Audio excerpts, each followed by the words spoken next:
Pan India star Prabhas craze గురించి చెప్పనక్కర్లేదు. ప్రస్తుతం చేతి నిండా సినిమాలతో బిజీగా ఉన్నారు డార్లింగ్. చాలా కాలం తర్వాత మీడియా ముందుకు వచ్చారు ప్రభాస్. తెలంగాణ ప్రభుత్వం చేపట్టిన డ్రగ్స్ వ్యతిరేక పోరాటంలో తన వంతు బాధ్యతగా సందేశాన్ని ఇస్తూ వీడియోను షేర్ చేశారు. ఈ ఏడాది కల్కి 2898 AD సినిమాతో బ్లాక్ బస్టర్ హిట్ అందుకున్నాడు young rebel star Prabhas. Director Nag Ashwin తెరకెక్కించిన ఈ సినిమా పాన్ ఇండియా బాక్సాఫీస్ వద్ద సత్తా చాటింది. ప్రపంచ వ్యాప్తంగా ఈ మూవీ 1000 కోట్లకు పైగా వసూళ్లు రాబట్టింది. ఈ చిత్రం తర్వాత ఇప్పుడు చేతి నిండా సినిమాలతో బిజీగా ఉన్నారు డార్లింగ్. ఇక తాజాగా డ్రగ్స్ కు వ్యతిరేకంగా ప్రచారం చూస్తూ ఓ వీడియోను సోషల్ మీడియాలో షేర్ చేశారు.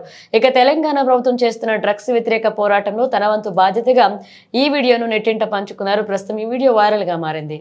లైఫ్ లో మనకి బోల్డెన్ ఎంజాయ్మెంట్స్ ఉన్నాయి, కావలసినంత ఎంటర్టైన్మెంట్ ఉంది. మనల్ని ప్రేమించే మనుషులు, మన కోసం బ్రతికే మన వాళ్ళు మనకు ఉన్నప్పుడు ఈ డ్రగ్స్ అవసరం అండి. Say no to drugs today. మీకు తెలిసిన వాళ్ళు ఎవరైనా డ్రగ్స్ కి బానిసలైతే ఈరోజు ఈ టోల్ ఫ్రీ నెంబర్కి కాల్ చేయండి. వారు పూర్తిగా కోలుకునే విధంగా తెలంగాణ ప్రభుత్వం చర్యలు చేపడుతుంది.